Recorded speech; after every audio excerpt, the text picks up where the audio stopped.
الصلاة خير من النوم۔ السلام علیکم ورحمۃ اللہ وبرکاتہ۔ پیارے دوستو، یاد رہے انسان پر جب تمام دروازے بند ہو جاتے ہیں تو پھر اس کے پاس ایک ہی در باقی رہ جاتا ہے، اور وہ در ہے اللہ رب العزت کا۔ اس ہستی کا دروازہ جو کبھی بند نہیں ہوتا، وہ ذات ایسی ذات ہے جو سننے کے لیے ہر پل تیار ہوتی ہے۔ نہ کبھی وہ ذات سوتی ہے، نہ اس کو کبھی اونگ آتی ہے، اور وہ ذات اپنے بندے کی طرف ہر وقت متوجہ رہتی ہے۔ لیکن یہ انسان ہے کہ اپنے خالق و مالک سے غافل رہتا ہے، لیکن اس کے باوجود اللہ تعالیٰ فرماتا ہے جب بھی کسی پریشانی میں میرے بندے مجھے پکارتے ہیں تو میں ان کی دعا کو ضرور قبول کرتا ہوں۔ لیکن انسان کو اللہ پر بھروسہ ہی نہیں، البتہ جب اس انسان نے اللہ پر بھروسہ اور توکل کیا، اللہ تعالیٰ نے اس کی ایسی مدد کی جس کا اسے گمان بھی نہیں ہوتا۔ پیارے دوستو، آج کی اس ویڈیو میں ہم آپ کو اللہ پر بھروسے سے متعلق ایک عجیب واقعہ سنانے جا رہے ہیں جس کو سن کر ایمان اور یقین میں اضافہ ہوتا ہے۔ اس دور میں بھی ایسے لوگ ہیں جو اللہ پر بھروسہ کرتے ہیں اور اللہ تعالیٰ ان کی نصرتوں کی حفاظت کرتا ہے۔ تو پیارے دوستو، اللہ پر بھروسہ اور توکل کا یہ واقعہ سننے کے لیے آپ سے گزارش ہے کہ ہماری آج کی اس ویڈیو کو اسکپ کیے بنا آخر تک ضرور دیکھے گا۔ اس سے پہلے کہ ہم واقعہ سنائیں، آپ لوگوں سے گزارش ہے کہ اگر آپ نے ہماری اس ویڈیو کو لائک نہیں کیا ہے تو ویڈیو کو دل سے ایک لائک کریں، اور چینل کو اگر سبسکرائب نہیں کیا ہے تو چینل کو بھی ضرور سبسکرائب کر لیں۔ پیارے دوستو، یہ کہانی ایک عورت کی ہے جو بیان کرتی ہے کہ اس کا شوہر اس کو چھوڑ کر بغیر بتائے کہیں چلا گیا، اور پھر میں اس کی راہ تکتی رہی مگر وہ واپس نہ آیا۔ جب میرا شوہر مجھے چھوڑ کر گیا تو میری گود میں چھوٹی سی بچی بھی تھی۔ جب مجھے اپنے شوہر کی واپسی کا یقین نہ رہا تو میں اپنے بوڑھے باپ کے ساتھ رہنے لگی۔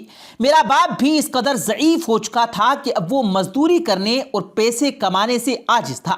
ہمارے حالات آئے دن بگڑتے جا رہے تھے اور نوبت فاقوں تک آن پہنچی تھی۔ ایک دن میری بچے کو شدید بخار آ گیا، گھر میں کھانے کو کچھ نہیں تھا، دوا کے لیے پیسے تو دور کی بات، میں سخت پریشانی کی حالت میں بیٹھی رو رہی تھی۔ ہماری مدد کرنے والا کوئی نہیں تھا کہ اچانک میرے دل و دماغ پر اللہ تعالیٰ کا یہ ارشاد چھا سا گیا: کون ہے جو پریشان کی فریاد کو سنتا ہے جب وہ اس کو آواز دیتا ہے اور اس کی مصیبت کو دور کرتا ہے، جو کہ سورہ نمل کی آیت ہے اور یہ اسی کا ترجمہ ہے۔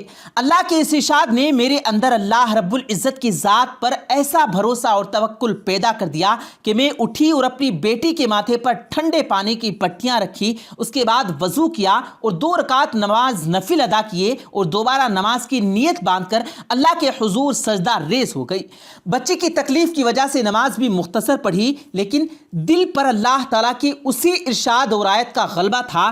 دل میں اللہ کی ذات پر عجیب سا توکل اور بھروسہ جاگ اٹھا تھا۔ میں اسی عمل کو بار بار دہرا رہی تھی، 2 رکعت پڑھی، دعا کرتی اور بچے کی پٹی چینج کرتی۔ میں نے اس عمل کو 4-5 مرتبہ دہرایا ہوگا کہ ہمارے دروازے پر دستک ہوئی۔ میں اور میرے والد صاحب دونوں پریشان تھے کہ رات کے اس پہر دروازے پر کون ہو سکتا ہے۔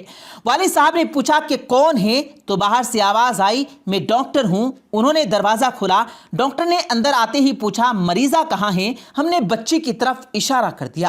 ڈاکٹر نے بڑی تسلی سے میری بچی کو چیک کیا، پھر کاغذ کی چٹ پر کچھ لکھا اور مجھے تھماتے ہوئے بولے: لائیے میری فیس، میں چلتا ہوں، اور دوا لا کر بچی کو استعمال کرائیں۔ میں نے عاجزی سے اسے کہا کہ ہمارے پاس تو پیسے نہیں ہیں۔ ڈاکٹر کو غصہ آ گیا اور غصے میں بولا: اگر فیس نہیں تھی تو اس وقت مجھے فون کر کے کیوں بلایا؟ مفت میں تھوڑا ہی چیک اپ کرتے ہیں ہم۔ اس پر ہمیں حیرانگی ہوئی کہ ڈاکٹر کے فون کس نے کیا۔ البتہ میں نے ہمت کر کے ڈاکٹر کو بتایا کہ ہم نے فون نہیں کیا، بلکہ ہمارے پاس تو فون ہے بھی نہیں، ہمارے گھر میں کھانے کے لیے کچھ نہیں ہے، ہمارے گھر میں کچھ بھی نہیں ہے، ہم دوا کیسے لا سکتے ہیں؟ اس پر ڈاکٹر تھوڑا نارمل ہوا اور پوچھنے لگا: یہ افتخار صاحب کا گھر نہیں ہے؟ ہم نے بتایا کہ نہیں، ان کا گھر اس سے اگلی والی گلی کے دوسرے نکڑ پر ہے۔ تو وہ ڈاکٹر صاحب وہاں سے خاموشی سے واپس چلا گیا۔ میں واپس اپنی بچی کے پاس بیٹھ گئی۔ تھوڑی دیر گزری کہ دوبارہ دروازے پر دستک ہوئی۔ وہی ڈاکٹر دوبارہ ہمارے گھر آیا اور اس نے کہا کہ میں اس وقت تک نہیں جاؤں گا جس وقت تک آپ لوگوں کی پوری کہانی معلوم نہ کر لوں۔ میں نے تمام ماجرا اس کو سنایا۔ اس نے تسلی دی اور خود جا کر مارکیٹ سے دوائی خرید کر لایا اور ساتھ میں ہمارے کھانے پینے کے لیے بھی کافی کچھ لے کر آیا۔ اس نے اپنے ہاتھوں سے میری بچی کو دوا پلائی اور جاتے وقت یہ کہہ کر گیا کہ اب آپ کو کسی قسم کی فکر کرنے کی ضرورت نہیں، میں ہر مہینے آپ کو ضرورت کا سامان پہنچا دیا کروں گا۔ تو پیارے دوستو، یہ ہے اللہ پر بھروسہ اور توکل کا صلہ۔ جب انسان اللہ کی طرف پورے یقین کے ساتھ رجوع کرتا ہے تو اللہ ضرور اس کی داد رسی فرماتا ہے۔ اس واقعے کو سننے کے بعد آپ کے ایمان میں کس قدر اضافہ ہوا ہے، آپ نے کامنٹس میں ہمیں لازمی بتانا ہے۔ اور اگر آپ کے پاس میں اللہ پر توکل کا کوئی اور واقعہ ہے تو آپ وہ واقعہ بھی ہمارے ساتھ کامنٹس میں شیئر کر سکتے ہیں۔ پیارے دوستو، یاد رہے، اللہ تعالیٰ پر توکل یعنی بھروسہ کرنا انبیاء کرام کے طریقے کے ساتھ اللہ تعالیٰ کا حکم بھی ہے۔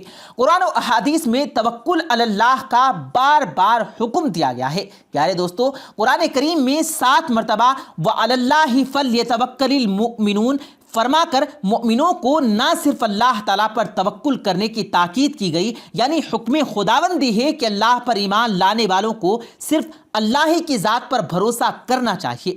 آئیے سب سے پہلے توکل کے معنی سمجھنے کی کوشش کرتے ہیں۔ توکل کے لفظی معنی کسی معاملے میں کسی ذات پر اعتماد کرنے کے ہیں، یعنی اپنی عاجزی کا اظہار اور دوسرے پر اعتماد اور بھروسہ کرنا توکل کہلاتا ہے۔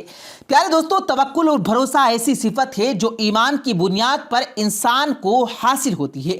جتنا توکل کم ہو، ایمان کی کمزوری کی علامت ہے، اور جتنا اللہ پر ایمان زیادہ ہوگا تو اتنا ہی توکل بھی زیادہ ہوگا۔ اللہ تعالیٰ پر توکل کرنے کے قرآن و کریم میں مختلف فائدے بیان کیے گئے ہیں۔ ان میں سے چند فائدے آپ کو بتا دیتے ہیں۔ اللہ تعالیٰ نے قرآن کریم میں مختلف گروہوں کے بارے میں بیان فرمایا کہ اللہ ان سے محبت کرتا ہے۔ ان میں سے ایک گروہ توکل اور بھروسہ کرنے والوں کا ہے۔ سورہ عمران کی آیت نمبر 159 میں ارشاد باری تعالیٰ ہے، ان اللہ یحب المتوکلین، بے شک اللہ بھروسہ کرنے والوں کو دوست رکھتا ہے۔ اسی طرح سے انسان کا یقینی دشمن شیطان اگرچہ ہر لمحے اللہ سے غافل اور حق سے گمراہ کرنے کی کوشش میں مصروف ہے، لیکن اللہ تعالیٰ نے قرآن کریم کی نورانی آیات میں ایسا حل بتا دیا جس کے ذریعے سے انسان شیطان کے قابو میں آنے سے بچ سکتا ہے۔ جیسا کہ سورہ نحل کی آیت نمبر 98 اور 99 میں ارشاد باری تعالیٰ ہے، ترجمہ، بس جب آپ قرآن پڑھنے لگیں تو مردود شیطان سے خدا کی پناہ مانگ لیا کریں۔ جو لوگ ایماندار ہیں اور اپنے پروردگار پر بھروسہ کرتے ہیں، ان پر اس شیطان کا کوئی تسلط نہیں ہے۔ ان آیات کے مضمون سے معلوم ہوا کہ اللہ پر بھروسہ کرنے والوں پر شیطان مسلط نہیں ہوتا۔ پیارے دوستو، اسی طرح سے اللہ تعالیٰ پر توکل اور بھروسہ کرنا مشکلات سے نکلنے کا اکیلا راستہ ہے۔ جو لوگ اپنے مقصد تک پہنچنے کے لیے بارگاہ الہی کے علاوہ کوئی دوسرا راستہ اختیار کرتے ہیں جس سے اللہ نے منع کیا، تو وہ یقیناً اپنے مقصد تک نہیں پہنچ سکتے۔ لہٰذا اللہ تعالیٰ نے حکم دیا ہے کہ اسی پر توکل کیا جائے۔ سورہ طلاق کی آیت نمبر 2 اور 3 میں ارشاد الہی ہے، بسم اللہ الرحمن الرحیم، وَمَن يَتَّقِ اللَّهَ يَجْعَل لَّهُ مَخْرَجًا وَيَرْزُقْهُ مِنْ حَيْثُ لَا يَحْتَسِبُ وَمَن يَتَوَكَّلْ عَلَى اللَّهِ فَهُوَ حَسْبُهُ إِنَّ اللَّهَ بَالِغُ أَمْرِهِ قَدْ جَعَلَ اللَّهُ لِكُلِّ شَيْءٍ قَدْرًا۔ اور جو کوئی خدا سے ڈرتا ہے، اللہ اس کے لیے مشکل سے نجات کا راستہ پیدا کر دیتا ہے اور اسے وہاں سے رزق دیتا ہے جہاں سے اسے گمان بھی نہیں ہوتا۔ اور جو کوئی اللہ پر بھروسہ کرتا ہے، وہ اللہ اس کے لیے کافی ہے۔ بے شک اللہ اپنا کام پورا کرنے والا ہے اور اللہ ہر چیز کے لیے ایک اندازہ مقرر کر رکھا ہے۔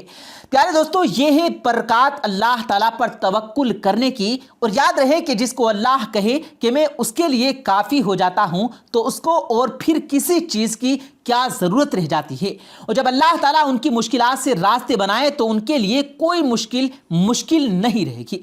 پیارے دوستو، آج کی اس ویڈیو کو اپنے دوستوں کے ساتھ زیادہ سے زیادہ شیئر کریں۔ ہم امید کرتے ہیں کہ آپ کو یہ ویڈیو پسند آئی ہوگی۔ ویڈیو پسند آئی ہو تو اس کو دل سے لائک کریں، اور ہم ملتے ہیں پھر ایک کسی قیمتی ویڈیو کے ساتھ۔ تب تک کے لیے اللہ حافظ۔